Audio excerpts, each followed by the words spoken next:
Kwenye kila aina ya changamoto ambazo mwanadamu anaweza akapitia, Biblia imeachia demonstration, na Yesu alidemonstrate pia. Unasema mtumishi nimekaa nini?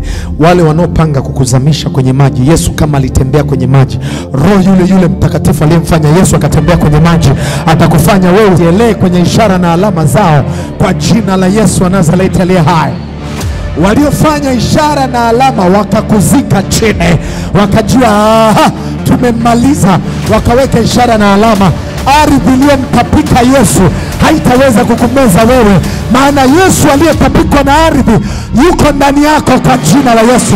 Na mimi ninakutangazia ardhi kutapika kwa jina la Yesu. Nasema pokea kuinuliwa kwa jina la Yesu. Ndio wale wanaotaka kukuweka kwenye moto, kuna Shadrach, Meshach na Abednego, walipokuwa wanatengenezewa kupewa elimu ya Kikaldayo kule Babylon, wakawekwa kwenye tanuru la Nebukadreza.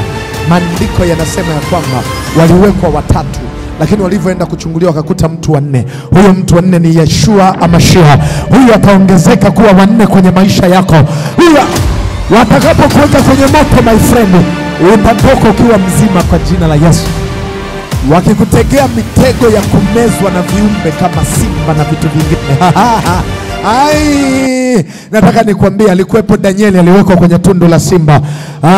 Simba wakanyamazishwa makanwa yao, hawakuweza kumtafuna mwanaume. Na mimi ninatamka yule roho wa Bwana aliyekuwa ndani ya Danieli, kafunga vinywa vya simba. Bwana akafunge vinywa vya adui zako mwezi wa 12, mwezi wa 11 na mwezi wa 10 kwa jina la Yesu. Sema amen. Nataka nikwambie yule papa aliyemmeza Yona wakati anaenda Tarishishi badala ya kwenda Ninawi, na kuambia kwa jina la Yesu, hata kama kuna makosa ulifanya, maadamu Bwana ni Bwana wa rehema, anaenda kufanya hivyo viumbe vikutapike kwa jina la Yesu. Haukamatiki, haushikiki, hausogelewi. Wewe umeshindikanika. Sema nimeshindikanika kwa jina la Yesu. Sema hawataniweza.